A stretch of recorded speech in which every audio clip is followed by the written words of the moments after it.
Bud Not Buddy, Chapter 15. Now, Bud, Miss Thomas said, this is what we call Grand Calloway Station. She parked the car in front of a big house and got out, so I grabbed my suitcase from the back seat and jumped out too. Even though I was still real embarrassed and quiet about all the crying I'd just been doing at the Sweet Pea, I knew I was going to have to start talking sooner or later. So I asked her, "How come this house has got a name, ma'am?" She said, "Mr. Calloway said a long time ago that there were so many different people in and out of here at so many different hours of the day and night that it reminded him of that train station in New York City, Grand Central Station." The name kind of stuck. As soon as we got inside, Miss Thomas said, "I'll show you around the place tomorrow. Tonight it's late and we're all pretty tired, so I'll take you right up to where you're going to be sleeping." I followed her up a staircase and we walked down a hall. Miss Thomas opened a door and we went in. On one side there was a bed and a window with some curtains, and on the other side were two little doors. Sitting in the space between the two doors was a chair and a little table, like the kind you see in the moving pictures that women use to put lipstick on. It had a long, skinny drawer that went across the bottom, and a big round mirror stuck right on top. Next to the bed there was a little table with a lamp that had a picture of a skinny little black horse right in the lampshade. Miss Thomas turned on the lamp, and the horse got all bright. Now I could see he was brown. Miss Thomas said, "We're going to have to talk to Mr. Calloway about where you can put your things, Bud. I don't think you'll be able to fit anything in those closets." She pointed at the two little doors. "There are a lot of old things in there, and he really needs to clear it out. For now, just put your suitcase there." She pointed at the table with the mirror on it. I said, "Yes, ma'am. Thank you, ma'am."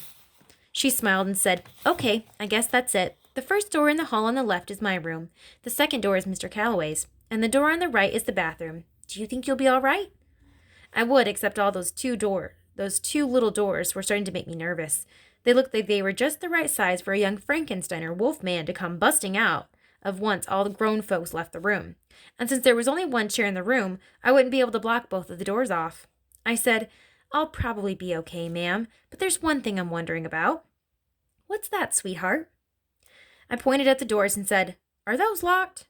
I was going to try to make a better first impression on Miss Thomas. She had to think I was pretty babyish, what with me crying my eyes out before and now being scared of some little monster-sized doors.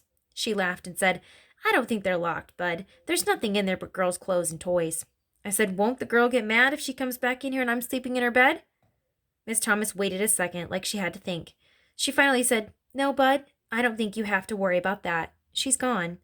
Uh-oh. That was two things to get nervous about in one sentence. The first thing to worry about was rules and things number 547, or something. That was the one about when an adult tells you don't worry. The second bad thing was Bud Caldwell's rules and things to have a funner life and make a better life out of yourself, number 28. That was a real short one. Rules and things number 28. Gone equals dead. I don't know why grown folks can't say someone is dead. They think it's a lot easier to say gone. That meant I was going to have to spend the night in the room of a little dead girl. That meant I wasn't going to be getting much sleep at all. I could jam the chair up against the one door's knob, and I'd have to scooch the table with the mirror up against the other one. I don't buy it when people tell you that closets are the only way a ghost or monster can get into your room. Shucks, I bet you they got ways to come up from under your bed. Or, if they want to get at you real bad, I bet they can even slide out of a drawer that you think is shut good and tight. Miss Thomas said, "I'll see you in the morning. You get a good night's sleep." She closed the door and was gone, just like that. Before you could say Jack Robinson, I had the chair jammed up underneath one of those doorknobs and was trying to figure out the best way to push the dresser thing when I heard some loud voices coming from out in the hall. It was Hermione Calloway and Miss Thomas going at each other pretty good.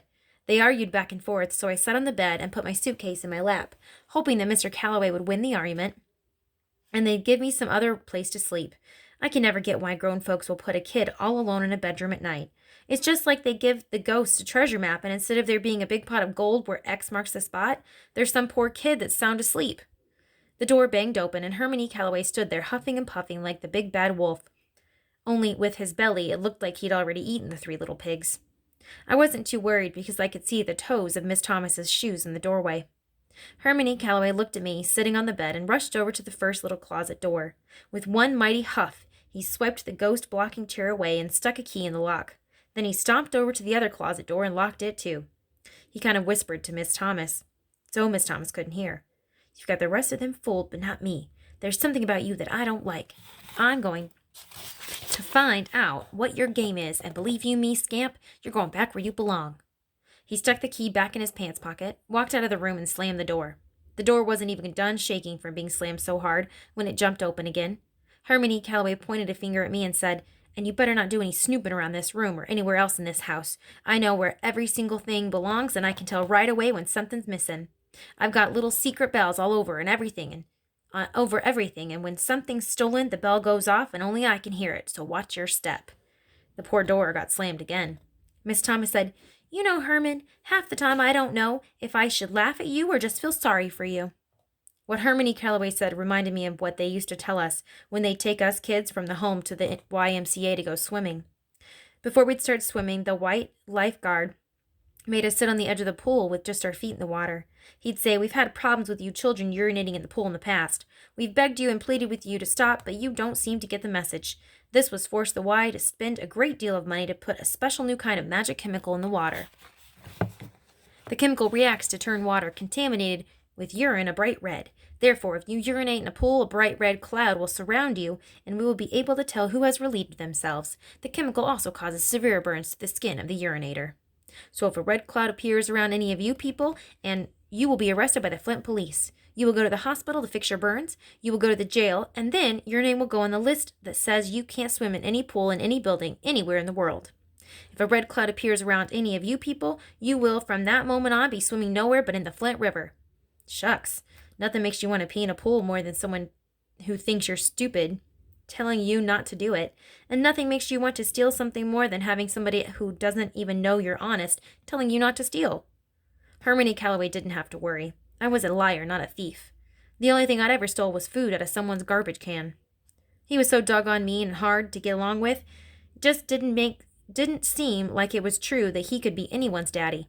The way he was so worried about me stealing stuff from him before he even knew if I was honest or not made me wonder if someone who was so suspicious could ever be kin to me.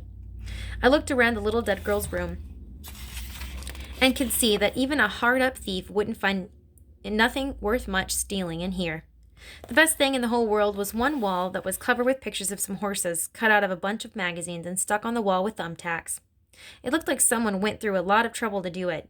Each picture was held up with 4 thumbtacks, and there were so many of them that they were like wallpaper from the floor to the ceiling. There might have been something good in the closets, but even before Harmony Calloway locked them shut, I sure wasn't about to peek in them. I set my suitcase on the dressing table and looked at the first drawer. Like I said, someone telling you not to do something will sure make you want to do it. I listened real careful to make sure Harmony Calloway wasn't sneaking up on me. Then I pulled the drawer open. There were 3 boxes of thumbtacks, and one of those doggone Ticonderoga pencils. Looking at it made me smell rubber all over again. I walked over to the bed and sat on the edge and flopped back into the mattress.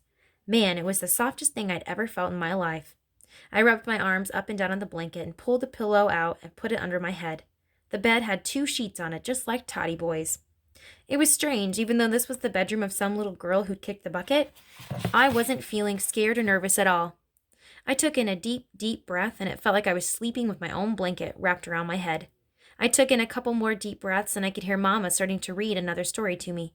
I wanted to climb under the covers to see what it felt like to sleep with 2 sheets, but before I could even move, whoop, zoop, sloop, I was sleeping like a dead man. The last thing I remember hearing was, "Not me," said the horse. "Not me," said the sheep. "Not me," said the werewolf. I knew I was going to have a great sleep, because even though a monster had gone and snuck himself into the story, I didn't care. Nothing could hurt me now.